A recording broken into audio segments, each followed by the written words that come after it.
Hello everyone. Exam warrior में आप सभी का स्वागत है। दोस्तों, बीपीएससी टीआरई 4 के प्रैक्टिस सेट को आगे बढ़ाते हुए आज की इस क्लास में हम लोग किरण पब्लिकेशन के प्रैक्टिस सेट नंबर 11 के प्रश्नों को देखेंगे। दोस्तों, इसके पहले की क्लास में हम लोग इसके 10 प्रैक्टिस सेट को कर चुके हैं। अगर आपने वो क्लास नहीं देखी है तो इसका प्लेलिस्ट बना है, वहां पर जाकर आप लोग सारी क्लास को देख सकते हैं। दोस्तों, इसमें हम लोग जीके जीएस के प्रश्नों को देखेंगे और अन्य सब्जेक्ट के लिए इसका पीडीएफ आप लोग टेलीग्राम से ले लीजिएगा और टेलीग्राम का लिंक आपको डिस्क्रिप्शन बॉक्स या कमेंट बॉक्स में मिल जाएगा। तो चलिए शुरू करते हैं। आज का पहला प्रश्न है, इको मार्क उस उत्पाद को दिया जाता है जो है। इको मार्क किसे दिया जाता है? तो इसका राइट आंसर हो जाएगा ऑप्शन 3। इको मार्क ऐसे उत्पाद को दिया जाता है जो पर्यावरण के अनुकूल हो, यानी ऐसे उत्पाद जो पर्यावरण को नुकसान नहीं पहुंचाते हैं उन्हें इको मार्क का चिन्ह दिया जाता है। ठीक है, ऑप्शन 3 इसका करेक्ट आंसर हो जाएगा। और ये प्रमाणन चिन्ह किसके द्वारा दिया जाता है? तो ये भारतीय मानक ब्यूरो यानी BIS के द्वारा यह प्रमाणन चिन्ह दिया जाता है। ठीक है, ऑप्शन 3 इसका करेक्ट आंसर हो जाएगा। एक होता है आपका एग मार्क, आपने सुना होगा। एग मार्क किसे दिया जाता है? तो एग मार्क जो है कृषि उत्पादों या खाद्य उत्पादों की गुणवत्ता और शुद्धता सुनिश्चित करने के लिए एग मार्क का प्रमाणन चिन्ह दिया जाता है। ये भी आपका BIS के द्वारा दिया जाता है।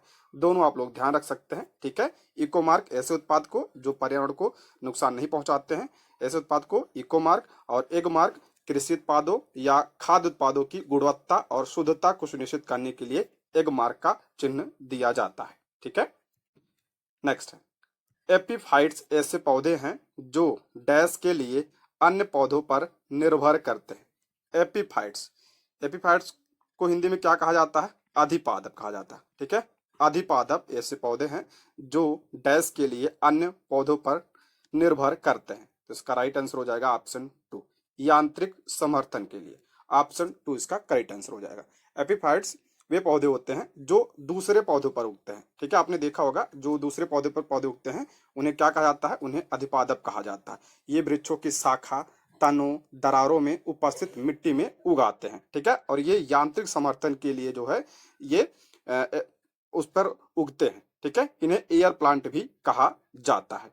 और ये परजीवी नहीं होते हैं, ध्यान रखिएगा, जो एपीफाइट्स होते हैं ये परजीवी नहीं होते हैं। ठीक, नेक्स्ट है, ताजमहल के खतरे में होने का कारण है। ताजमहल के खतरे में होने का कारण है, इसका एक कारण यमुना में जल प्रदूषण भी है। ऑप्शन 1 इसका करेक्ट आंसर हो जाएगा। ताजमहल की बात करते हैं, कहाँ पे है? ये आगरा में है। और ये इसका निर्माण किसने करवाया था? तो शाहजहां ने इसका निर्माण करवाया था। प्रश्न पूछा जाता है कि जो है आगरा किस नदी के किनारे बसा हुआ है? तो यमुना नदी के किनारे बसा है। ठीक है, नेक्स्ट बढ़ते हैं। किसी तत्व के एक ही परिवार के सदस्य जिनमें प्रोटॉनों की संख्या समान होती है लेकिन न्यूट्रॉनों की संख्या भिन्न होती है, क्या कहलाते हैं? करा, किसी तत्व के एक परिवार के सदस्य जिनमें प्रोटॉनों की संख्या समान होती है लेकिन न्यूट्रॉनों की संख्या भिन्न होती है, उन्हें क्या कहा जाता है? उन्हें समस्थानिक कहा जाता है। ऑप्शन 1 इसका राइट आंसर हो जाएगा, समस्थानिक। समस्थानिक को और क्या कहा जाता है? इसे इंग्लिश में आइसोटोप कहा जाता है। ठीक है, आइसोटोप कहा जाता है। इसमें क्या होता है? इसमें परमाणु क्रमांक क्या होते हैं? समान होते हैं, और परमाणु भार जो होता है वो क्या होता है? ये भिन्न भिन्न होता है। ठीक है, समस्थानिक में। संभारिक की बात करते हैं, इसे इंग्लिश में आइसोबार कहा जाता है। और इसमें क्या होता है? इसमें परमाणु भार समान होता है। ठीक है, इसमें परमाणु भार समान होता है और परमाणु क्रमांक क्या होता है? इसमें भिन्न होता है संभारिक में। दोनों ध्यान रखिएगा। नेक्स्ट है, जल की अस्थायी कठोरता को किसके द्वारा दूर नहीं किया जा सकता है? करा, जल की अस्थायी कठोरता को किसके द्वारा दूर नहीं किया जा सकता है? तो इसका राइट आंसर हो जाएगा आपका ऑप्शन 1, उबालना। ऑप्शन 1 इसका करेक्ट आंसर हो जाएगा। देखिए, जल की जो अस्थायी कठोरता होती है ये कैल्शियम और मैग्नीशियम की क्लोराइड, नाइट्रेट और सल्फेट की उपस्थिति के कारण होते हैं और जो उबालने पर दूर नहीं होते हैं। ठीक है, ऑप्शन 1 इसका करेक्ट आंसर हो जाएगा। नेक्स्ट है, सर्वाधिक क्रियाशील धातु कौन सी है? इनमें से सर्वाधिक क्रियाशील धातु पूछा है, इसमें ध्यान रखिएगा। तो धातु इसमें कौन सा है सर्वाधिक क्रियाशील? पोटेशियम है। ऑप्शन 1 इसका करेक्ट आंसर हो जाएगा। मैंने बताया था पोटेशियम और सोडियम, पोटेशियम और सोडियम को जो है किसमें डुबो कर रखा जाता है, तो ये इसे जो है कैरोसिन में डुबो कर रखा जाता है, यानी मिट्टी के तेल में से डुबो कर रखा जाता है। प्रश्न पूछा जाता है किस अधातु को, ध्यान रखिएगा, किस अधातु को जल में डुबो कर रखा जाता है, तो ये भी ध्यान रखिएगा फास्फोरस को। फास्फोरस को जो है जल में डुबो कर रखा जाता है, और फास्फोरस क्या है, अधातु है। और ये सोडियम और पोटेशियम ये धातु है, और इसे जो है मिट्टी के तेल में डुबो कर रखा जाता है। ठीक है, नेक्स्ट है निम्नलिखित में से कौन सा पदार्थ बहुत कठोर और बहुत लचीला है। करा कौन सा पदार्थ जो है ये बहुत कठोर भी है और बहुत लचीला भी है, तो नाइक्रोम है। ठीक है, ऑप्शन 1 इसका राइट आंसर हो जाएगा नाइक्रोम। ध्यान रखिएगा नाइक्रोम का जो गलनांक होता है, नाइक्रोम का गलनांक क्या होता है, ये बहुत उच्च होता है, और इसकी जो प्रतिरोधकता होती है, ठीक है, इसका जो प्रतिरोध होता है ये क्या होता है, बहुत कम होता है। इसलिए इसका प्रयोग जो है हीटर वगैरह में किया जाता है, हीटर में किया जाता है, प्रेस में किया जाता है इसका प्रयोग। ठीक है, ऑप्शन 1। नेक्स्ट है यूरिया किसकी रासायनिक अभिक्रिया द्वारा तैयार किया जाता है। यूरिया किसकी रासायनिक अभिक्रिया के द्वारा तैयार किया जाता है, तो ऑप्शन 1 अमोनिया और कार्बन डाइऑक्साइड की अभिक्रिया के द्वारा इसे तैयार किया जाता है। ऑप्शन 1 इसका करेक्ट आंसर हो जाएगा। यूरिया की बात करें, इसका फार्मूला ध्यान रखिएगा, इसका क्या होता है NH2CO NH2 इसका फार्मूला होता है यूरिया का। ठीक है, इसमें अमोनिया और कार्बन डाइऑक्साइड की रासायनिक अभिक्रिया के द्वारा इसे तैयार किया जाता है। नेक्स्ट, राष्ट्रीय व्याघ्र संरक्षण ने आधिकारिक तौर पर वाल्मीकि टाइगर रिजर्व में बाघों की आबादी में वृद्धि की घोषणा की है। यह रिजर्व कहाँ पर स्थित है। वाल्मीकि टाइगर रिजर्व सभी को पता होगा ये कहाँ पे है, बिहार में है। बिहार के किस जिले में है, तो पश्चिमी चंपारण में है ये वाल्मीकि टाइगर रिजर्व। ऑप्शन 3 इसका करेक्ट आंसर हो जाएगा।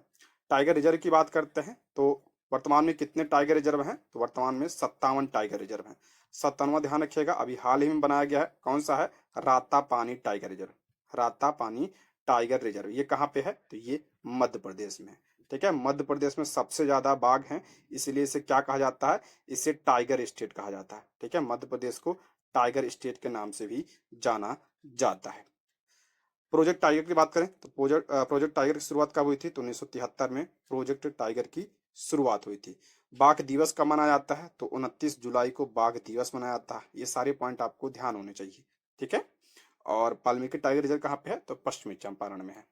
नेक्स्ट, दूध के पाश्चुरीकरण के लिए तापमान का चयन इस प्रकार किया जाता है। दूध के पाश्चुरीकरण के लिए तापमान का चयन इस प्रकार किया जाता है, तो इसका राइट आंसर हो जाएगा ऑप्शन 3 सूक्ष्म जीवों और अन्य हानिकारक जीवाणु को मारने के लिए। ऑप्शन 3 इसका करेक्ट आंसर हो जाएगा। पाश्चुरीकरण में क्या होता है, दूध को एक मतलब एक तापमान पर उसे गर्म किया जाता है, फिर उसे ठंडा कर लिया जाता है। ठीक है, इससे क्या होते हैं, जो सूक्ष्म जीव होते हैं उसमें वो क्या हो जाते हैं, मर जाते हैं। ऑप्शन 3 इसका करेक्ट आंसर हो जाएगा, और जिससे दूध खराब नहीं होता है। नेक्स्ट है अभिकथन और कारण दिया है, देखते हैं। कुछ विशिष्ट जीवाणु नाइट्रोजनी यौगिकों को नाइट्रोजन गैस में परिवर्तित करते हैं जो वायुमंडल में चली जाती है। ये आपका क्या है, बिल्कुल सही है। कारण दिया है परिणामतः वायुमंडल में नाइट्रोजन की मात्रा लगभग स्थिर रहती है। देखिए दोनों सही है, लेकिन उल्टा दिया है। अगर ये अभिकथन में दिया होता है वायुमंडल में नाइट्रोजन की मात्रा लगभग स्थिर रहती है, और इसका कारण दिया होता ये कि कुछ विशिष्ट जीवाणु नाइट्रोजनी यौगिकों को नाइट्रोजन गैस में परिवर्तित कर देते हैं जो वायुमंडल में चली जाती हैं। अगर ये कारण में दिया होता तब सही होता। ये दोनों वैसे तो कथन सही है, लेकिन उल्टा दिया है। ठीक है, तो इसका राइट आंसर हो जाएगा आपका क्या, ऑप्शन 2 ए और आर दोनों सही हैं, लेकिन आर जो है ये ए की सही व्याख्या नहीं करता है। मैंने बताया था कि दलहनी फसलों की जड़ों में कौन सा बैक्टीरिया पाया जाता है, तो ध्यान रखिएगा राइजोबियम नामक बैक्टीरिया पाया जाता है। कौन सा, राइजोबियम नामक बैक्टीरिया पाया जाता है उसमें। नेक्स्ट है बिहार में धान की खेती सबसे ज्यादा कहाँ होती है। बिहार में धान की खेती इंपॉर्टेंट है आपका, ये टीआरई 3 में पूछा गया था जो कैंसिल हुआ था पेपर उसमें, तो इसका राइट आंसर हो जाएगा रोहतास में, ऑप्शन 1। देखिए धान की खेती और गेहूं सबसे ज्यादा जो है रोहतास में ही होता, गेहूं और धान सबसे ज्यादा कहाँ पे? रोहतास में, ये पूछा गया है। और रोहतास को जो है बिहार का धान का कटोरा भी कहा जाता है। नेक्स्ट है, विटामिन सी का दूसरा नाम क्या है? विटामिन सी का दूसरा नाम यानी इसका रासायनिक नाम पूछा है, मैंने बहुत बार बताया इसको, एस्कॉर्बिक अम्ल यानी एस्कॉर्बिक एसिड। ऑप्शन 2 इसका करेक्ट आंसर हो जाएगा। विटामिन सी की कमी से कौन सा रोग होता है? तो स्कर्वी रोग होता है विटामिन सी की कमी से। फोलिक एसिड की बात करते हैं तो विटामिन बी नाइन को जो का रासायनिक नाम क्या है? तो फोलिक एसिड होता है। नियासिन किसका जो है रासायनिक नाम है? तो विटामिन बी3 का जो है रासायनिक नाम है नियासिन। नेक्स्ट है, यक्षमा बीमारी होती है, यक्षमा, देखिए यक्षमा को मैंने बताया था, इसे क्या कहा जाता है? इसे टीबी कहा जाता है। इसी को जो है तपेदिक भी कहा जाता है, ठीक है, तपेदिक भी कहा जाता है। इसी को क्षय रोग भी कहा जाता है। तो सारे नाम इसके ध्यान रखिएगा। और किसकी वजह से होता है? तो ये बैक्टीरिया की वजह से होता है, यानी जीवाणु की वजह से होता है। ऑप्शन 2 इसका करेक्ट आंसर हो जाएगा। कौन सा जीवाणु है? तो ये भी ध्यान रखिएगा। तो माइकोबैक्टीरियम, माइकोबैक्टीरियम ट्यूबरक्लोसिस, पूरा नाम ध्यान रखिएगा, माइकोबैक्टीरियम ट्यूबरक्लोसिस के द्वारा यह होता है। अच्छा, टीबी मुक्त भारत का लक्ष्य कब तक रखा गया है? तो 2025 तक रखा गया है टीबी मुक्त भारत का लक्ष्य। और टीबी दिवस कब मनाया जाता है? तो विश्व टीबी दिवस 24 मार्च को मनाया जाता है। ये भी आप लोग ध्यान रख सकते हैं, ठीक है। नेक्स्ट बढ़ते हैं। मानव प्रणाली में इंसुलिन चयापचय को नियंत्रित करता है। इंसुलिन को कौन नियंत्रित करता है? अच्छा एक मिनट, मानव प्रणाली में इंसुलिन चयापचय को नियंत्रित करता है। इंसुलिन किसको नियंत्रित करता है? तो कार्बोहाइड्रेट को। ऑप्शन क्या हो जाएगा? 2 इसका राइट आंसर हो जाएगा, कार्बोहाइड्रेट। इंसुलिन की बात करते हैं, इसका स्राव कहाँ से होता है? तो ये अग्नाशय की बीटा कोशिका से इसका स्राव होता है, ठीक है, अग्नाशय से इसका स्राव होता है। और ये क्या करता है? ये ब्लड शुगर को कंट्रोल करता है, ठीक। और इसकी कमी से कौन सा रोग होता है? तो मधुमेह रोग होता है, या जिसे आप लोग डायबिटीज या शुगर के नाम से जानते हैं, ठीक है। इसकी कमी से कौन सा रोग होता है? तो मधुमेह या डायबिटीज या शुगर, इंसुलिन की वजह से। नेक्स्ट है, एंटीजन एक पदार्थ है जो, एंटीजन क्या होता है? तो इसका राइट आंसर हो जाएगा ऑप्शन 3, एंटीबॉडी के निर्माण को उत्तेजित करता है ये एंटीजन, ऑप्शन 3। नेक्स्ट है, भारतीय क्रांति की जननी किसे माना जाता है? इंपॉर्टेंट प्रश्न है, भारतीय क्रांति की जननी किसे कहा जाता है? तो ऑप्शन 3, मैडम भीकाजी रुस्तम कामा को भारतीय क्रांति की जननी कहा जाता है। प्रश्न पूछा जाता है कि विदेश की धरती पर सर्वप्रथम भारतीय झंडा किसने फहराया था? तो विदेश की धरती पर सर्वप्रथम भारतीय झंडा मैडम भीकाजी रुस्तम कामा ने फहराया था। कब फहराया था? तो 1907 में फहराया था। कहाँ पे? तो जर्मनी के स्टुटगार्ड में, ठीक है। कहाँ पे? स्टुटगार्ड में। ये कहाँ पे? स्टुटगार्ड, तो ये जर्मनी में, ठीक है। इसको भी आप लोग ध्यान रखिएगा, 1907 में इन्होंने फहराया था। नेक्स्ट, केंद्रीय बजट 2024-25 में कुल पूंजीगत व्यय कितना है? ये अब तो पुराना है बजट, तो इसका राइट आंसर हो जाएगा ऑप्शन 3, ऑप्शन 3 इसका करेक्ट आंसर हो जाएगा।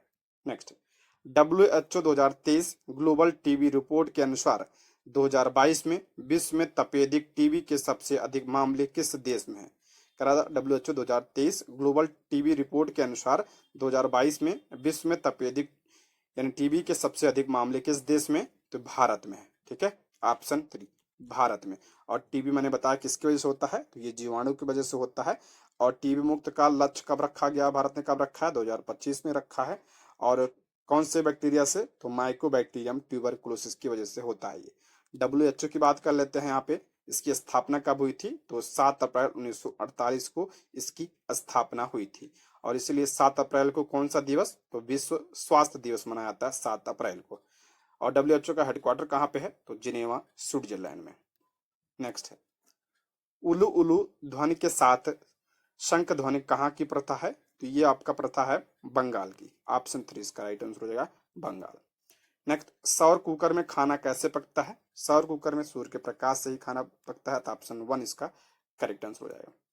नेक्स्ट है, किसने तेंजिंग नोर्गे के साथ हिमालय पर्वत श्रृंखला के शिखर पर झंडा फहराया था? तो एडमंड हेनरी ने। ऑप्शन 3 इसका राइट आंसर हो जाएगा, एडमंड, ऑप्शन 3 इसका राइट आंसर होगा। कब? 1953 में। और माउंट एवरेस्ट की बात करते हैं। माउंट एवरेस्ट कहाँ पे है? नेपाल में। नेक्स्ट है, प्राचीन मगध की राजधानी कहाँ थी? मगध की राजधानी पूछ रहा है, प्राचीन मगध, ध्यान रखिएगा, प्राचीन मगध की राजधानी कहाँ थी? तो इसकी राजधानी थी गिरिव्रज। ऑप्शन 3 इसका राइट आंसर हो जाए। इसी को राजगिरी के नाम से भी जाना जाता था, ठीक है। प्राचीन मगध की राजधानी क्या थी? तो राजगृह थी। बाद में इसकी राजधानी क्या बनी? पाटलिपुत्र बनी। पाटलिपुत्र जो है इसकी राजधानी बनी मगध की। पूछा जाता है कि मगध की राजधानी पाटलिपुत्र जो है ये किसने बनाया था? इसकी राजधानी, मगध की राजधानी, तो ये आपका उदयन ने बनाया था। ठीक है, मगध की राजधानी पाटलिपुत्र को किसने बनाया? तो उदयन ने बनाया था, ये ध्यान रखिएगा। नेक्स्ट है ब्लैक पैगोडा है। ब्लैक पैगोडा पूछ रहा है तो ये आपका कोणार्क का सूर्य मंदिर, ऑप्शन 2 इसका राइट आंसर है। कोणार्क के सूर्य मंदिर को ब्लैक पैगोडा के नाम से जानते हैं। ये कहाँ पे है? तो ये पुरी में है। पुरी कहाँ पे है? ये उड़ीसा में है। ठीक है, पुरी उड़ीसा में ये मंदिर है। इसका निर्माण पूछा जाता है किसने करवाया था? तो गंग वंश के शासक नरसिंह नरसिंह देव प्रथम ने इसका निर्माण करवाया था। नरसिंह देव प्रथम ने इसका निर्माण करवाया था। ठीक है, नेक्स्ट, भारतीय राष्ट्रीय कांग्रेस की स्थापना किसके द्वारा की गई थी? सभी को पता होगा कांग्रेस की स्थापना किसने किया था? ईओ ह्यूम ने इसकी स्थापना की थी। कब किया था? 1885 में इसकी स्थापना हुई थी। अच्छा, पूछा था कांग्रेस की पहली बैठक कब हुई थी? तो कांग्रेस की पहली बैठक 28 दिसंबर 1885 को इसकी पहली बैठक हुई थी। कहाँ पे हुई थी? देखिए, पहले पुणे में होने वाली थी, लेकिन यहाँ पे प्लेग होने के कारण प्लेग आ गया था, यहाँ पे फैल गया था, और इसकी वजह से इसकी पहली बैठक कहाँ पे हुई? तो बम्बई यानी मुंबई में इसकी पहली बैठक हुई थी। कब? 28 दिसंबर 1885 को। ठीक है, पहली बैठक की अध्यक्षता किसने की थी? डब्ल्यू सी बनर्जी ने किया था। डब्ल्यू सी बनर्जी क्या थे? इसके पहले क्या अध्यक्ष थे। ठीक, और उस समय वायसराय कौन था जब कांग्रेस की स्थापना हुई थी? तो लॉर्ड डफरिन उस समय भारत का वायसराय था, लॉर्ड डफरिन। नेक्स्ट, नालंदा विश्वविद्यालय में धर्मगंज किसे कहा जाता था? धर्मगंज किसे कहा जाता था? तो पुस्तकालय को जो है धर्मगंज कहा जाता था। और नालंदा विश्वविद्यालय की स्थापना किसने करवाई थी? कुमार गुप्त ने इसकी स्थापना करवाई थी। ठीक है, गुप्त वंश के शासक कुमार गुप्त ने इसकी स्थापना करवाई थी। नेक्स्ट है, महात्मा गांधी को ब्रिटिश सरकार द्वारा दी गई उपाधि थी जिसे उन्होंने असहयोग आंदोलन के दौरान त्याग दिया था। कौन सी उपाधि थी जिसे त्याग दिया था इन्होंने? तो कैसर ए हिंद की उपाधि असहयोग आंदोलन के दौरान तो गांधी जी ने त्याग दिया था। असहयोग आंदोलन कब हुआ था? ये आपका 1920 में हुआ था। ऑप्शन क्या हो जाएगा? 2 इसका करेक्ट आंसर हो जाएगा। गांधी जी की बात कर लेते हैं तो गांधी जी पूछा जाता है कि ये दक्षिण अफ्रीका से भारत कब वापस लौटे थे? तो 9 जनवरी 1915 को गांधी जी वापस लौटे थे। और 9 जनवरी को इसलिए क्या मनाया जाता है? तो भारतीय प्रवासी दिवस मनाया जाता है। और गांधी जी के द्वारा भारत में किया गया पहला सफल सत्याग्रह कौन सा था? तो चंपारण सत्याग्रह जो है सफल सत्याग्रह था, इनके द्वारा किया गया भारत में, जो 1917 में हुआ था। ठीक है, चंपारण कहाँ पे है? तो बिहार में है। इसके बाद उन्होंने अहमदाबाद आंदोलन जो 1918 में, उसका नेतृत्व किया। फिर खेड़ा आंदोलन किया 1918 में ही। ठीक, उसके बाद असहयोग आंदोलन, उसके बाद सविनय अवज्ञा आंदोलन, और 1942 में भारत छोड़ो आंदोलन।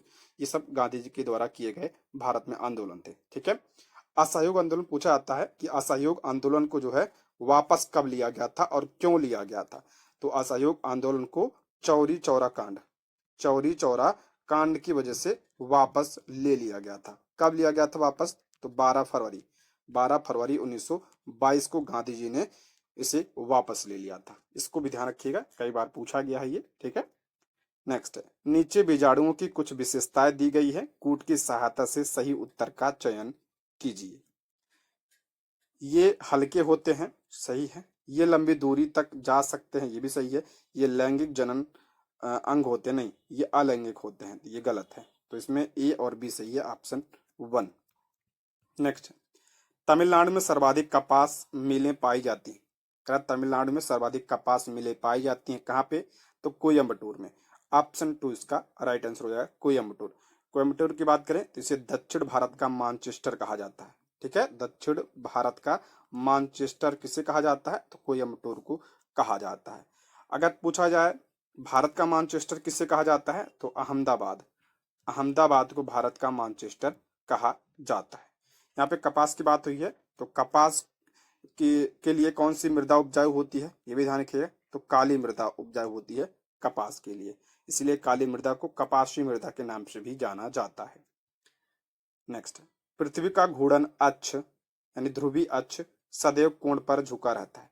कह रहा पृथ्वी का घूर्णन अक्ष जो है किस कोण पर झुका रहता है? तो सभी को पता है पृथ्वी अपने अक्ष पर 23.5 डिग्री क्या है? झुकी हुई है। ऑप्शन 3 इसका राइट आंसर हो जाएगा। ठीक है, ऑप्शन 3। नेक्स्ट है, किस भारतीय प्रोड्यूसर और फिल्म निर्माता को 91वें एमी अवार्ड 2023 में बेस्ट डायरेक्टरेट अवार्ड से सम्मानित किया गया? तो ये किससे किया गया था? एकता कपूर को किया गया था। ऑप्शन 3 इसका करेक्ट आंसर हो जाएगा। नेक्स्ट है, यूरेनियम का प्रमुख उत्पाद स्थल है। यूरेनियम का प्रमुख उत्पाद स्थल कौन सा है? तो जादूगोड़ा है। ऑप्शन 3। जादूगोड़ा कहाँ पे है? तो ये झारखंड में है। ठीक है, कहाँ पे? झारखंड में है ये। अगर हम बात करते हैं यूरेनियम की, तो सबसे ज्यादा यूरेनियम कहाँ पाया जाता है विश्व में? तो कजाकिस्तान में। ठीक है, कजाकिस्तान में सबसे ज्यादा यूरेनियम पाया जाता है। ठीक। नेक्स्ट, बिहार का कौन सा क्षेत्र बाढ़ग्रस्त है? बिहार का कौन सा क्षेत्र पूछ रहा है इसमें बाढ़ग्रस्त है, यानी कहाँ पे ज्यादा बाढ़ आती है? तो उत्तरी बिहार में। ऑप्शन 3 इसका राइट आंसर हो जाए उत्तरी बिहार, क्योंकि यहाँ पे ज्यादा नदियां हैं। ठीक है। नेक्स्ट है, भारत के किस स्थान पर पहला परमाणु ऊर्जा केंद्र स्थापित किया गया था? कह रहा किस स्थान पर पहला परमाणु ऊर्जा केंद्र स्थापित किया गया था? तो तारापुर में। तो ऑप्शन में नहीं है, तो ऑप्शन 5 उपयुक्त में से कोई नहीं। पहला परमाणु ऊर्जा केंद्र कहाँ पे स्थापित किया गया था? तारापुर महाराष्ट्र में किया गया था। ठीक है, तारापुर महाराष्ट्र में कब किया गया था? 1956 में किया गया था। और उसका नाम क्या था उस परमाणु केंद्र का? तो अप्सरा नाम था उसका। ठीक है, अप्सरा नाम था। भारत में कितने परमाणु ऊर्जा केंद्र हैं? तो 7 है। ये ध्यान रखिएगा, अक्सर पूछा जाता है, इसको ध्यान से सुनिएगा। भारत में कितने परमाणु ऊर्जा केंद्र? तो 7 परमाणु ऊर्जा केंद्र हैं। कौन कौन से? तो पहला तो हो गया आपका तारापुर। तारापुर ये पहला है। ये कहाँ पे है? ये महाराष्ट्र में। पूछा जाता है कहाँ पे है, मिलान करने के लिए आता ज्यादातर। ठीक है, दूसरा ध्यान रखिएगा कैगा। कैगा कहाँ पे है? तो ये कर्नाटक में है। ठीक है, अगला ध्यान रखिएगा नरौरा। नरौरा ये आपका उत्तर प्रदेश में है। ठीक है, कलपक्कम। कलपक्कम कहाँ पे है? तो ये तमिलनाडु में है। रावत भाटा बहुत इंपॉर्टेंट है ये। रावत भाटा कहाँ पे है? ये तो ये राजस्थान में है। ठीक। एक है आपका काकरा पारा। काकरा पारा ये कहाँ पे है? गुजरात में है। ठीक है, अगला है आपका कुडनकुलम। कुडनकुलम ये कहाँ पे है? तो ये भी तमिलनाडु में। तमिलनाडु में 2 हैं, एक आपका कलपक्कम, दूसरा आपका कुडनकुलम। ठीक, तो ये 7 तो जरूर ध्यान रखिएगा।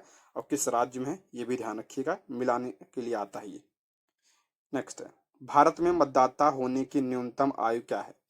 मतदाता होने की न्यूनतम आयु क्या है? तो 18 वर्ष है। ऑप्शन 1 इसका राइट आंसर होगा 18 वर्ष। देखिए प्रश्न पूछा आता है किस किस संविधान संशोधन के द्वारा मतदान की आयु 21 वर्ष से घटाकर 18 वर्ष कर दिया गया? देखिए पहले क्या था, मतदान क्या 21 वर्ष था, इसे घटाकर 18 वर्ष कब किया गया? ये बहुत इंपॉर्टेंट प्रश्न है। तो ये 61वें संविधान संशोधन के द्वारा इसे किया गया। 61वां संविधान संशोधन कब हुआ था? 1989 में हुआ था। और इसी के द्वारा जो है मतदाता की आयु कितनी कर दी गई? तो 18 वर्ष कर दी गई। ठीक है। नेक्स्ट है, नदियों में बाढ़ का मुख्य कारण क्या है? बाढ़ का मुख्य कारण इसमें पूछ रहा क्या है? पहला पानी की अधिकता, बिल्कुल सही है। नदी में गाद का जमा होना, ये भी आपका क्या है? करेक्ट है। इससे क्या होता है? नदी उथली हो जाती है। अगला है वर्षा की अधिकता, ये भी करेक्ट है। तो ऑप्शन 4 इसका राइट आंसर हो जाएगा सभी। नेक्स्ट, संचार का सबसे लोकप्रिय साधन क्या है? सबसे लोकप्रिय साधन इस समय मोबाइल फोन है। ऑप्शन 2। नेक्स्ट, गांधी जयंती कब मनाई जाती है? सभी को पता होगा 2 अक्टूबर को गांधी जयंती मनाई जाती है। और गांधी जी का जन्म कब हुआ था? 2 अक्टूबर 1869 को इनका जन्म हुआ था। कहाँ पे? पोरबंदर गुजरात में इनका जन्म हुआ था। मृत्यु भी ध्यान रखिए कब हुई थी? तो मृत्यु 30 जनवरी 1948 को जो है इनकी मृत्यु हुई थी। 2 अक्टूबर को ही इसलिए कौन सा दिवस मनाता है? तो अहिंसा दिवस भी मनाया जाता है। ठीक है। नेक्स्ट है, निम्नलिखित में से कौन सा सबसे बड़ा पठार है? कौन सा सबसे बड़ा पठार पूछ रहा है इसमें? तो पामीर का पठार है। इसे जो है पामीर का पठार को क्या कहा जाता है? इसे विश्व की छत भी कहा जाता है। ठीक है, विश्व की छत भी इसे कहा जाता है, पामीर के पठार को विश्व की छत। अगर हम बात करते हैं कोलोराडो का, कोलोराडो ये कहाँ पे है? ये अमेरिका का सबसे बड़ा पठार है। ठीक है। नेक्स्ट है, पाकिस्तान के सर्वोच्च नागरिक पुरस्कार से सम्मानित होने वाले चौथे भारतीय बने हैं।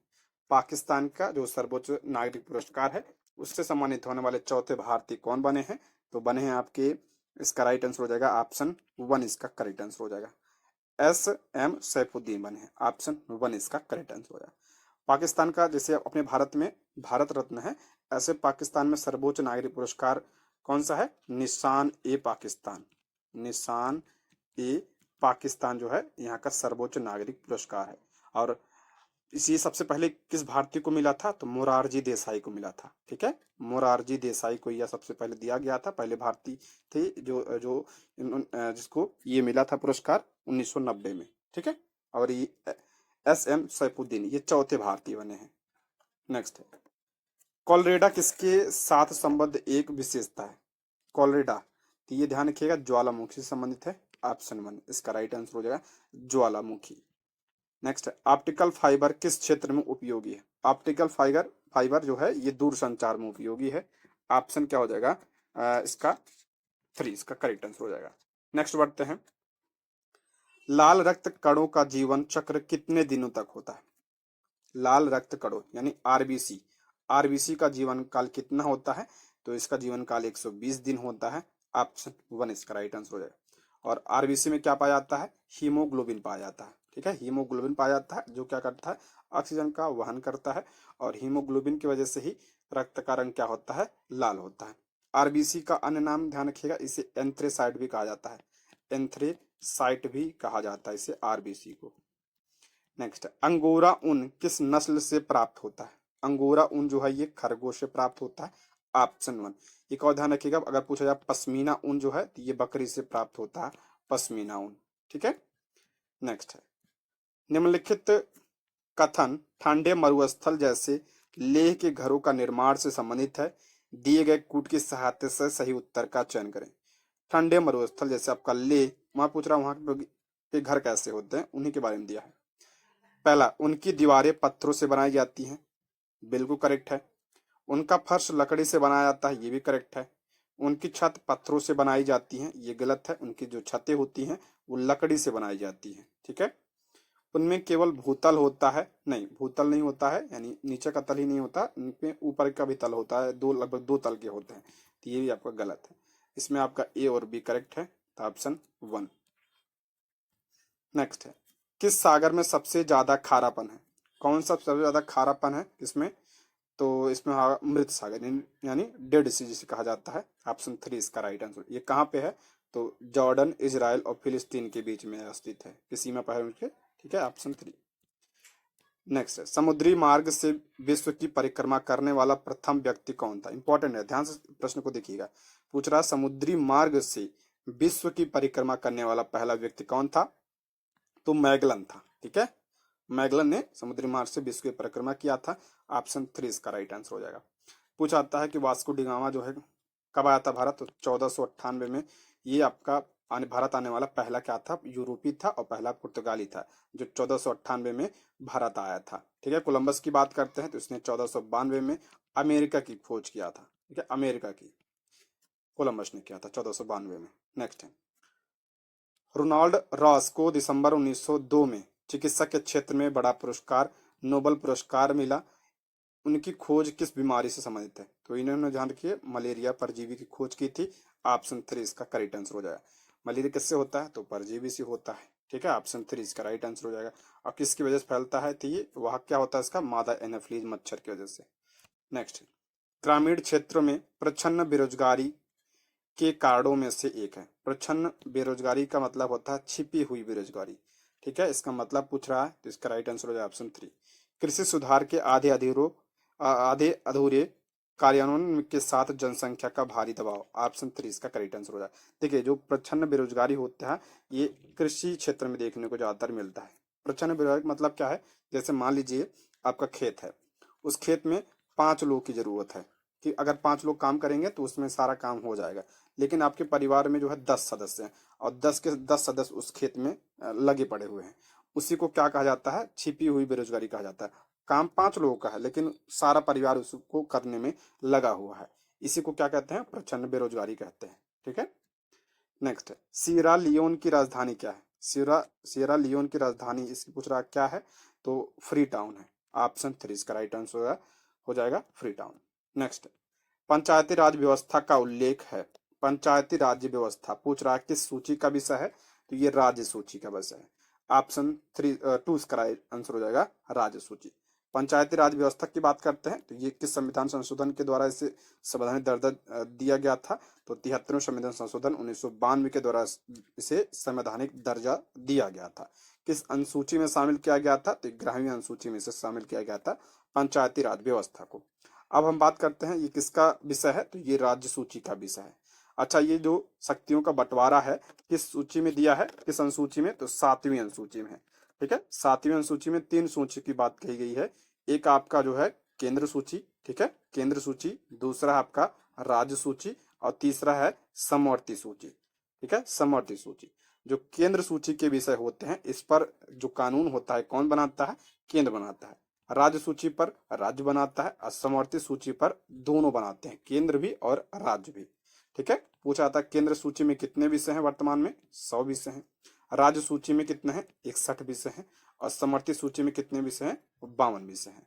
ठीक है, केंद्र सूची में कौन कौन से विषय आते हैं? तो जैसे आपका रक्षा हो गया, डाक हो गया, विदेशी मामले हो गए, रेल हो गया, ये सब केंद्र सूची के अंतर्गत आते हैं।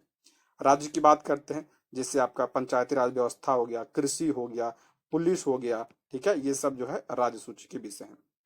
समवर्ती सूची बहुत इंपॉर्टेंट है, ये इसमें अक्सर पूछा जाता है। शिक्षा, शिक्षा की सूची का विषय समवर्ती सूची का विषय। न्याय हो गया, ठीक है, ये भी है। वन हो गया, ये सब समवर्ती सूची के विषय हैं। ठीक है, इन सब इंपॉर्टेंट है, इसको ध्यान रखिएगा आप लोग। नेक्स्ट, यह किसका कथन है कि देशभक्ति हमारा आखिरी आध्यात्मिक सहारा नहीं बन सकता? मेरा आश्रय मानवता है। मैंने हीरे के दाम में ग्लास नहीं मैं हीरे के दाम में ग्लास नहीं खरीदूंगा और जब तक मैं जिंदा हूं मानवता के ऊपर देशभक्ति की जीत नहीं होने दूंगा। यह कथन किसका है? तो यह कथन आपका है किसका? इसका राइट आंसर हो जाएगा आपका ऑप्शन 1, रविन्द्रनाथ टैगोर का। ऑप्शन 1 इसका राइट आंसर हो जाएगा रविन्द्रनाथ टैगोर। रविन्द्रनाथ टैगोर ने किसकी रचना किया है? तो राष्ट्रगान जो हमारा है उसकी रचना किसने किया था? रविन्द्रनाथ टैगोर ने किया था। और इन्हें 1913 में नोबेल पुरस्कार दिया गया था और नोबेल पुरस्कार पाने वाले प्रथम भारतीय थे। किसके लिए दिया गया था इन्हें? तो गीतांजलि के लिए इन्हें साहित्य का नोबेल पुरस्कार दिया गया था। नेक्स्ट है, सतत पोषणीय विकास यानी सस्टेनेबल डेवलपमेंट से क्या अभिप्राय है? तो ऑप्शन 3, विकास जिससे पर्यावरण में कोई हानि ना पहुंचे। ठीक है, यही आपका क्या सतत पोषणीय विकास है। नेक्स्ट, निम्नलिखित में से कौन खाद्य यंत्र मोहन वीणा का प्रतिपादक है? मोहन वीणा ये क्या है? वाद्य यंत्र है और इसके प्रतिपादक कौन थे? तो पंडित विष्णु मोहन भट्ट। ऑप्शन 3। नेक्स्ट, अम्लीय वर्षा में कौन सा अम्ल मौजूद होता है? अम्लीय वर्षा में कौन सा अम्ल? तो नाइट्रिक एसिड। ऑप्शन 3 बहुत ज्यादा इंपॉर्टेंट है अम्लीय वर्षा। अब की बार इससे प्रश्न पूछा गया था तो बहुत लोगों ने इसको गलत किया था। अम्लीय वर्षा के कारक पूछा जाता है, इसके कारक क्या क्या होते हैं? तो SO2 तो सभी पता हो गया यानी सल्फर डाइऑक्साइड। NO भी आपको पता है यानी नाइट्रोजन ऑक्साइड। लेकिन ध्यान रखिएगा कार्बन डाइऑक्साइड की वजह से भी क्या होता है? अम्लीय वर्षा होता है। देखिए, जब जल SO2 के साथ क्रिया करता है तो क्या बनाता है? सल्फ्यूरिक एसिड बनाता है यानी H2SO4 बनाता है। जब जल सल्फ्यूरिक अम्ल के साथ क्रिया करता है, सॉरी सल्फर डाइऑक्साइड के साथ, तो सल्फ्यूरिक अम्ल बनाता है। ठीक है, जब जल जो है नाइट्रोजन ऑक्साइड के साथ क्रिया करता है तो क्या बनाता है? नाइट्रिक एसिड बनाता है। और वही जल जब कार्बन डाइऑक्साइड के साथ क्रिया करता है तो क्या बनाता है? तो कार्बोनिक अम्ल बनता है इससे। ठीक है, कार्बोनिक अम्ल या एसिड बनता है, इसलिए ये अम्लीय वर्षा का कारण बनता है। इंपॉर्टेंट है ये, तो ध्यान रखिएगा। अम्लीय वर्षा कारक क्या है? SO2 भी है, NO भी है और कार्बन डाइऑक्साइड भी है। ठीक है, CO2 भी है। ठीक है, इसको भी आप लोग ध्यान रखिए, बहुत ज्यादा इंपॉर्टेंट है ये। अब की बार पूछा गया था। ये CO2 है यानी कार्बन डाइऑक्साइड। नेक्स्ट, निम्नलिखित में से कौन सी क्रिया चुंबक को अपने गुणों को खोने के लिए प्रेरित करता है? करा कौन सी क्रिया चुंबक को अपने गुणों को खोने के लिए प्रेरित करता है? यदि चुंबक को बहुत ज्यादा हीट प्रदान किया जाएगा तो उसका जो चुंबक का गुण होगा वो खत्म हो जाएगा। हैमरिंग यानी उस पर अगर मारा जाएगा वो भी तब भी खत्म हो जाएगा। ऊंचाई से गिरेगा तब भी उसका जो है चुंबकत्व का गुण खत्म हो जाएगा। तो ऑप्शन 4 इसका राइट आंसर हो जाएगा, उपयुक्त में से एक से अधिक। नेक्स्ट, आलू का कौन सा भाग खाया जाता है? आलू का क्या खाया जाता है? तना खाया जाता है। ऑप्शन 1। और कौन कौन से उदाहरण है जिसका तना खाया जाता है? जैसे आपका प्याज हो गया, ठीक है, प्याज हो गया, अदरक हो गया, लहसुन हो गया, गन्ना हो गया, इन सबको हम क्या खाते हैं? तना खाते हैं।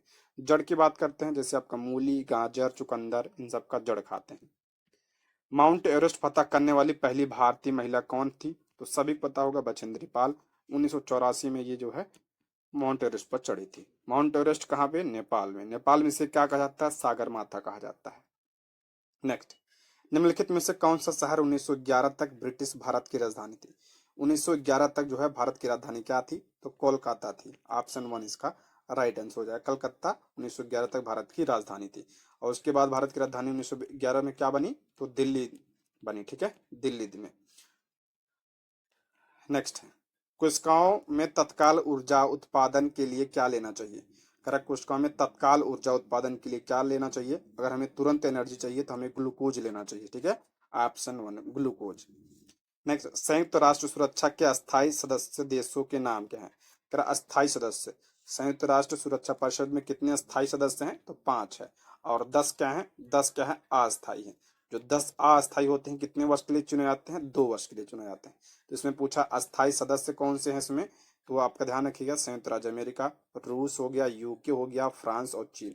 ये 5 राज्य क्या हैं, और सॉरी 5 देश क्या हैं? अस्थायी हैं। और 10 जो होते इसमें होते हैं, और जो सदस्य होते हैं वो क्या होते हैं? अस्थायी होते हैं।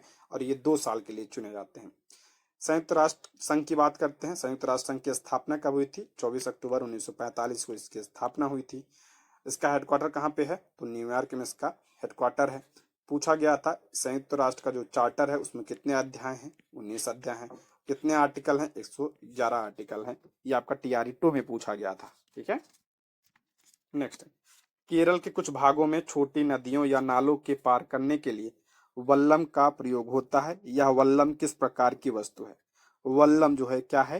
तो वल्लम आपका है लकड़ी की बनी एक छोटी नाव है। ठीक है, वल्लम क्या है? लकड़ी की बनी एक छोटी नाव है। इसका करेक्ट आंसर हो जाएगा आपका ऑप्शन 3 इसका राइट आंसर हो जाएगा। ठीक है, ऑप्शन 3 इसका करेक्ट आंसर हो जाएगा। नेक्स्ट है, भोजन का वह भाग जो शरीर में नहीं पचता है। कराए, भोजन का वह भाग जो शरीर में नहीं पचता तो सेल्यूलोज होता है। ऑप्शन 2 इसका राइट आंसर हो जाएगा। और सेल्यूलोज जो है ये पौधों में पाया जाता है। नेक्स्ट, परमाणु ऊर्जा पैदा करने के लिए किस खनिज का उपयोग किया जाता है? परमाणु ऊर्जा के लिए तो ये यूरेनियम का प्रयोग किया जाता है। Option 3 uranium. नेक्स्ट, एक ही बिंदु से एक कागज के टुकड़े एवं एक लोहे के टुकड़ों को एक साथ गिराया जाए तो वे दोनों एक साथ जमीन पर पहुंचेंगे अगर। कह रहा है एक ही बिंदु से एक कागज का टुकड़ा है और एक लोहे का टुकड़ा है, दोनों को एक साथ गिराया जाएगा, करा गिराया जाए और दोनों एक ही साथ जमीन पर पहुंचे। ऐसा कब होगा? जब निर्वात होगा। ठीक है, तो निर्वात होगा तब क्या होगा? दोनों एक साथ ही जमीन पर गिरेंगे। ऑप्शन 3 इसका करेक्ट आंसर हो जाएगा। यानी निर्वात यानी हवा नहीं, जब ना हो तब। जब अगर हवा रहती है तो उसमें क्या होता है? हवा से जो है प्रतिरोध लगता है, उसमें रुकावट पैदा होता है, इसलिए जो है वो दोनों एक साथ नहीं गिरेंगे। लेकिन अगर हवा नहीं होती है तो दोनों एक साथ गिरेंगे। ऑप्शन 3। नेक्स्ट, ठेला गाड़ी को चलाना आसान है। ठेला गाड़ी को चलाना आसान है तो खींच कर आसान हो पड़ जाता है। ऑप्शन 1 खींच कर। नेक्स्ट, लंबी कूद के लिए एक एथलीट को कुछ दूर पीछे से दौड़कर आना पड़ता है। लंबी कूद के लिए एक एथलीट को कुछ दूर पीछे से दौड़कर आना पड़ता है, क्यों?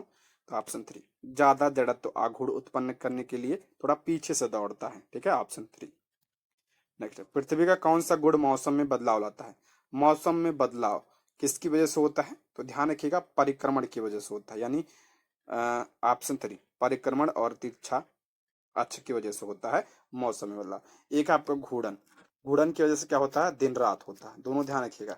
अगर पूछा जाए जो है मौसम में बदलाव यानी ऋतु परिवर्तन किसकी वजह से, तो जो सूर्य जो पृथ्वी है जो सूर्य की चक्कर लगाती है उसकी वजह से, यानी परिक्रमा की वजह से, और पृथ्वी अपने अक्ष पर झुकी है उसकी वजह से भी इससे मौसम परिवर्तन होता है। ठीक है, लेकिन दिन रात पूछा जाए तो जो पृथ्वी अपने अक्ष पर घूर्णन करती है यानी जो घूमती है उसकी वजह से दिन रात होता है। ठीक है, नेक्स्ट है, जैक से गाड़ी उठाना आसान है क्योंकि। जैक से गाड़ी उठाना आसान होता है क्यों? ऑप्शन 3 कार्य सरल मशीन द्वारा होता है। ऑप्शन 3 इसका करेक्ट आंसर हो जाएगा। ऑप्शन क्या हो जाएगा? 3 इसका राइट आंसर हो जाएगा। नेक्स्ट, निम्नलिखित में से कौन अंडा देने वाला स्तनधारी है? अंडा देने वाला स्तनधारी इसमें पूछ रहा है कौन सा है? तो ऑप्शन 1 इसका राइट आंसर हो जाएगा। प्लेटिपस। Option 1 platypus. नेक्स्ट, नीचे दिए गए नीचे जंगल से जुड़े कुछ कथन दिए गए हैं। दिए गए विकल्पों की सहायता से सही उत्तर का चयन करें। देखते हैं, जंगल की भूमि गहरे गहरे रंग की होती है, सही है। जंगल की भूमि के छायमान पदार्थ ज्यादातर नम और ठंडे होते हैं, ये भी करेक्ट है। जंगल के कुछ जंगल में कुछ भी व्यर्थ नहीं जाता, ये भी करेक्ट है। जंगल काफी अंधकारमय होते हैं, ये कोई जरूरी नहीं है, ये गलत है। तो ऑप्शन इसमें ए बी सी सही हो जाएगा, ऑप्शन 1। नेक्स्ट, निम्नलिखित उपायों में से जो भारत के भुगतान की स्थिति के संतुलन को सुधारने में मदद नहीं कर सकता है, ये कौन सा है आपका? तो इसका करेक्ट आंसर हो जाएगा ऑप्शन 2, निर्यात पर उच्च शुल्क लगाना, ऑप्शन 2। एक हल्की एवं एक भारी वस्तु का संवेग समान है तो किसकी गतिज ऊर्जा अधिक होगी? कह रहा एक हल्की और एक भारी वस्तु का संवेग क्या है? समान है, किसकी गतिज ऊर्जा जो है अधिक होगी? तो हल्की वस्तु की, ऑप्शन 1 इसका राइट आंसर हो जाएगा, हल्की वस्तु की। नेक्स्ट, जंगलों को धरती के हरे फेफड़े क्यों कहा जाता है? जंगलों को जो है धरती का फेफड़ा क्यों कहा जाता है? क्योंकि ये जो है ऑक्सीजन ज्यादा देते हैं, इसलिए ऑप्शन में, क्योंकि वे प्रकाश संश्लेषण के द्वारा ऑक्सीजन निर्मुक्त करते हैं, ऑप्शन 1।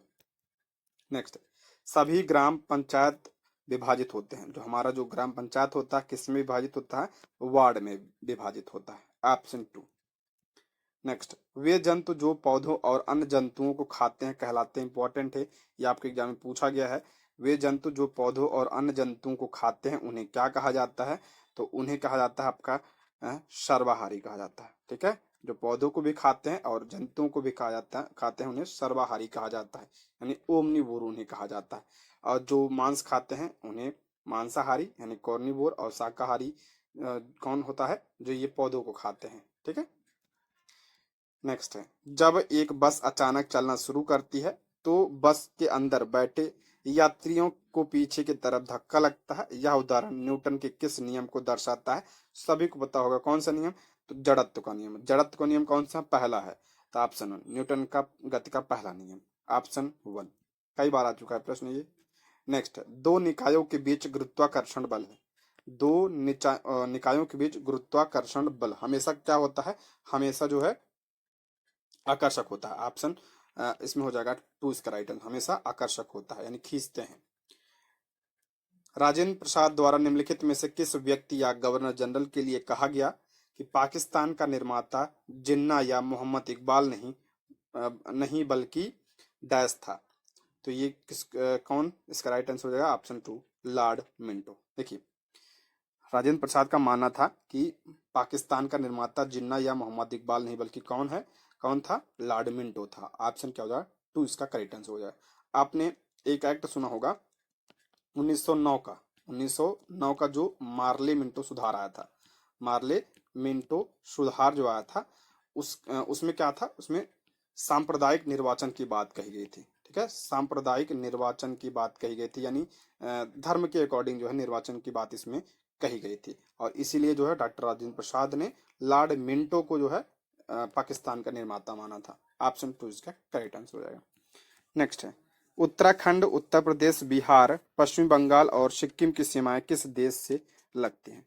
कह रहा है उत्तराखंड, उत्तर प्रदेश और बिहार और पश्चिम बंगाल की सीमा, और पश्चिम बंगाल और सिक्किम की सीमा किससे लगती है? तो नेपाल से लगती है, ऑप्शन 2।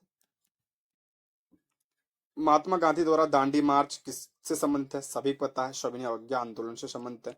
दांडी मार्च जो है इसकी शुरुआत कब हुई थी?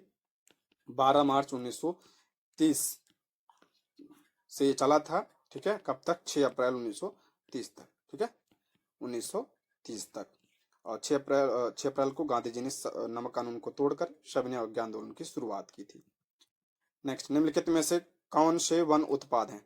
कौन सा जो है वन से बने उत्पाद हैं?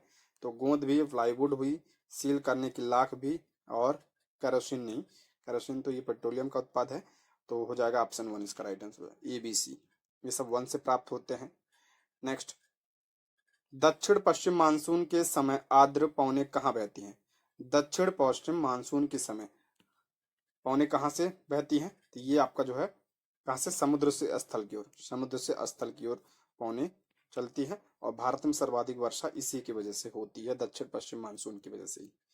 नेक्स्ट, एक तत्व की द्रव्यमान संख्या 32 है तथा परमाणु संख्या 16 है, इसके परमाणु में न्यूट्रॉनों की संख्या करा जो है, द्रव्यमान संख्या कितनी है? तो द्रव्यमान संख्या 32 है और परमाणु संख्या 16 है, तो इसमें न्यूट्रॉन पूछा है, तो न्यूट्रॉनों की संख्या बराबर क्या होता है? द्रव्यमान संख्या माइनस परमाणु संख्या होता है। तो इस करेंगे, द्रव्यमान 32 है, परमाणु संख्या 16 है, तो कितना आ जाएगा, घटाएंगे, इसका आ जाएगा आपका 16 आ जाएगा, ऑप्शन 2। नेक्स्ट है, ईस्ट के द्वारा शर्करा का अल्कोहल में बदलना कहलाता है। ईस्ट के द्वारा शर्करा का अल्कोहल में बदलना क्या कहलाता है, इसे किण्वन कहा जाता है। क्या कहा जाता है, किण्वन, ऑप्शन 1 इसका राइट आंसर होगा। नेक्स्ट बढ़ते हैं, निम्नलिखित गद्यांश में किस संश्लेषित रेशे के बारे में जिक्र किया गया। एक गद्यांश दिया है, पूछ रहा किसके बारे में है ये। जब 1939 में यह रेशा सामने आया तो उसके मोहक गुणों ने जनता में सनसनी उत्पन्न कर दी। इस नए रेशे से बने महिलाओं की मोजों की भारी मांग थी, परंतु दुर्भाग्य से द्वितीय विश्व युद्ध के चलते इस रेशे के उत्पादन का अधिकांश भाग पैराशूट बनाने हेतु काम में लिया जाने लगा। इस किसके बारे में हो रही थी, इसकी बात किस रेशे के बारे में हो रहा है ये, तो रियान की बात हो रही है इसमें, ऑप्शन 1 इसका राइट आंसर हो जाएगा। नहीं, रेयान नहीं, नायलान की बात हो रही है, ठीक है, नायलान की बात हो रही है। नायलान जो है, जब 1939 में यह रेशा सामने आया तो उसके मोहक गुणों ने जनता में सनसनी उत्पन्न कर दिया, और इसे जो है महिलाओं की मोजे बनाए जाते थे जिसकी भारी मांग थी, लेकिन द्वितीय विश्व युद्ध में जो है इसका उपयोग पैराशूट बनाने में किया जाने लगा। ठीक है, नेक्स्ट, निम्नलिखित में से कौन सा जीवाश्म ईंधन या जीवाश्म ईंधन की व्युत्पत्ति नहीं है। कह रहा कौन सी जो है जीवाश्म ईंधन की उत्पत्ति नहीं है, तो इसमें हो जाएगा आपका ऑप्शन 3 बायोगैस, ऑप्शन 3 इसका करेक्ट आंसर हो जाएगा। नेक्स्ट है, भारतीय राष्ट्रीय कांग्रेस की स्थापना किसके द्वारा की गई थी। अभी मैंने बताया था किसके द्वारा, तो एओ ह्यूम के द्वारा। कब किया गया था, 1885 में इसकी स्थापना की गई थी। नेक्स्ट, 1857 के विद्रोह में किस स्वतंत्रता सेनानी की मृत्यु अज्ञात रही। 1857 के विद्रोह में किस स्वतंत्रता सेनानी की मृत्यु जो है ये अज्ञात रही थी, तो नाना साहब की, ऑप्शन 1 इसका राइट आंसर है। नाना साहब, इन्होंने कहां से नेतृत्व किया था 1857 की क्रांति का, तो कानपुर से किया था। नेक्स्ट है, निम्नलिखित में से कौन सा रोग जीवाणु के संक्रमण से होता है।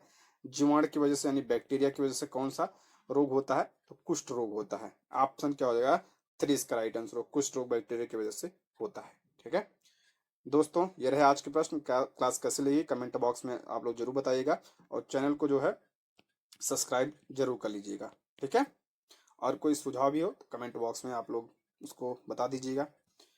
ये रहे आज के प्रश्न। Thank you for watching.